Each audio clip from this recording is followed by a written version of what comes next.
नमस्कार, पॉलिटिकल बाबा में आपका स्वागत है। मैं हूं मनोरंजन भारती। आज चर्चा करेंगे दिल्ली नगर निगम चुनाव की और जो एग्जिट पोल के नतीजे आए हैं उसको लेकर के। जो चुनाव के बाद एग्जिट पोल के जो नतीजे हैं उसके अनुसार आप कह सकते हैं कि आम आदमी पार्टी जो है वो पूर्ण बहुमत के साथ दिल्ली नगर निगम चुनाव जीत रही है। 250 सीट है नगर निगम में, यानी 250 पार्षद जो है काउंसलर चुने जाने हैं, जिसमें जो यदि हम कहें तो आप कह सकते हैं कि एग्जिट पोल के अनुसार करीब 149 से लेकर के 171 के बीच जो है आम आदमी पार्टी के पार्षद चुनकर आ सकते हैं। ये एक बहुत बड़ी संख्या है। 250 में से यदि 150 का आंकड़ा यदि तय करती है आम आदमी पार्टी, तो ये उनके लिए बहुत बड़ी सफलता होगी। लेकिन जो एग्जिट पोल के आंकड़े हैं वो 171 तक जा रही है। अब इसकी क्या वजह हो सकती है? एमसीडी पर जो है आम आदमी पार्टी का कब्जा हो जाए, इसकी वजह क्या है? आखिर ऐसा क्यों हो रहा है? कई लोगों का मानना है कि पिछले 15 सालों से जो है वो एमसीडी पर बीजेपी का कब्जा रहा है, तो लोगों में एक उनके विरोध में एक लहर है, एक जिसको कि आप एंटी इनकम्बेंसी कहते हैं, यानी सत्ता विरोधी लहर जिसको कहते हैं, वो जो है एमसीडी में बीजेपी के खिलाफ गया। तो सबसे बड़ा सवाल ये है कि क्या बीजेपी को ये मालूम नहीं था कि वो 15 सालों से यहाँ पर एमसीडी में है?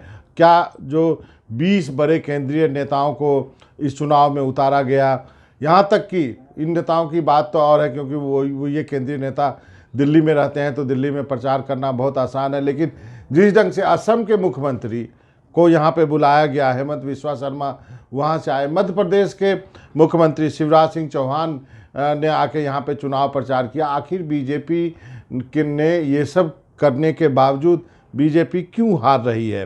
क्या जनता के मन में एक फैटिग फैक्टर आ गया था, एक सुस्ती आ गई थी कार्यकर्ताओं में, बीजेपी के कार्यकर्ताओं में, या इसकी क्या वजह रही? एक तो लोग मानते हैं कि 15 साल लगातार एमसीडी में रहने के बाद एक सत्ता विरोधी लहर थी बीजेपी के खिलाफ। दूसरा, जो बीजेपी के नेताओं में जो है एकजुटता नहीं थी। लगातार बीजेपी ने अपने प्रदेश अध्यक्ष बदले, मनोज तिवारी के बाद सतीश उपाध्याय, उसके बाद अब आदेश गुप्ता। तो एक जो लगातार बदलाव अध्यक्ष के रूप में बीजेपी करती रही, उसका खामियाजा भुगतना पड़ा।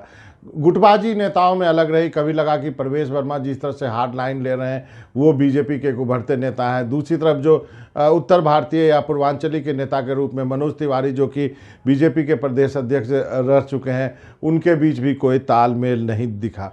साथ में बीजेपी का जो कोर वोट बैंक, जो कि एक समय में मदन लाल खुराना और साहब सिंह वर्मा के समय में हुआ करता था, पंजाबी, जाट, बनिया, इस सब का वोट बैंक, वो वोट बैंक भी है, ऐसा लगता है कि टूट रहा है।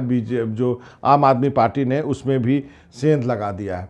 आम आदमी पार्टी के पक्ष में क्या बातें जा रही है? क्या जो स्कूल उन्होंने अच्छे किए, क्या मोहल्ला क्लिनिक का असर है?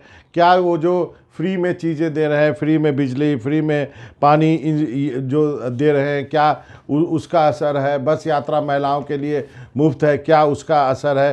क्या वजह है कि जो है आम आदमी पार्टी को लोग वोट डालने निकले हैं? क्योंकि लोगों को ये मालूम है कि आम आदमी पार्टी यदि एमसीडी में आती है तो ठीक उसी ढंग से उनको वो शायद काम ना कर पाए जो कि वो दिल्ली में सरकार में होने के बावजूद कर रहे हैं, क्योंकि फंडिंग जो है वो सेंट्रल गवर्नमेंट से होनी है। और जिस कूड़े की ढेर की बात करके आम आदमी पार्टी आई है, हो सकता है कि आपके मोहल्ले में कूड़े के ढेर आपको मिलते दिखे। यदि एमसीडी में के जो कर्मचारी है उनको समय पे वेतन नहीं मिलता है और वो हड़ताल पे चले जाते हैं, तो एक बड़ी स्थिति जो है वो विकट हो सकती है।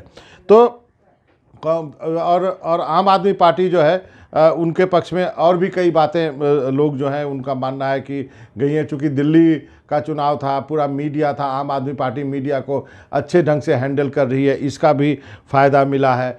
और एक तरह से यदि आम आदमी पार्टी जीतती है, तो यदि सत्ता में आती है, तो पंजाब और दिल्ली दोनों जगह वो जो सत्ता में थी, यानी उनको हरा करके, राज्य में कांग्रेस को हरा करके और एमसीडी में बीजेपी को हरा करके सत्ता में आएगी और आप कह सकते हैं कि डबल इंजन की सरकार होगी। तो इन सब के बीच एक सवाल ये भी उठता है, तो क्या मतदाता के दिमाग में सत्येंद्र जैन का जेल जाना, उन पे लगे भ्रष्टाचार के आरोप, जो वीडियो बाहर जेल में है, जेल में उनके जो वीडियो आए उसका कोई असर नहीं है? क्या जो मनीष सिसोदिया पे शराब घोटाले का आरोप लगा, क्या उसका असर नहीं है?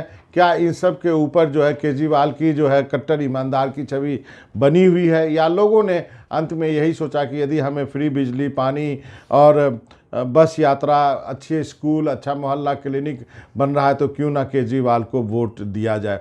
बहरहाल फिलहाल जो एग्जिट पोल के नतीजे हैं उसके अनुसार आप कह सकते हैं कि आम आदमी पार्टी को भारी बढ़त है। आम आदमी पार्टी एमसीडी में वापस आ रही है और बीजेपी को एक बार फिर सोचना होगा कि ये जो राष्ट्रीय राजनीति क्षेत्र है जिसको एनसीआर कहते हैं, वह नेशनल पार्टी यानी राष्ट्रीय पार्टी से मुक्त कैसे हो गई है। अभी तक जो है एमसीडी में बीजेपी थी तो हम कह सकते थे कि नहीं, राष्ट्रीय एक पार्टी है जो कि निचले लेवल पे ही सही वो शासन कर रही है, लेकिन अब आप कह सकते हैं कि ये राष्ट्रीय राजधानी क्षेत्र जो है वो राष्ट्रीय पार्टी से मुक्त हो गया है।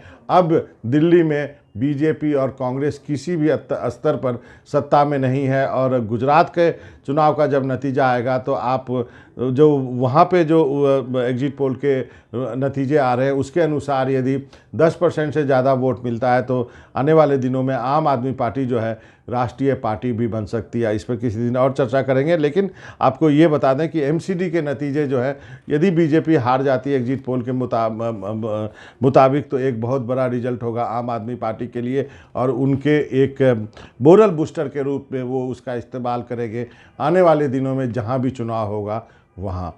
तो पॉलिटिकल बाबा में आज मनोजन भारती को इजाज़त दीजिए। नमस्कार।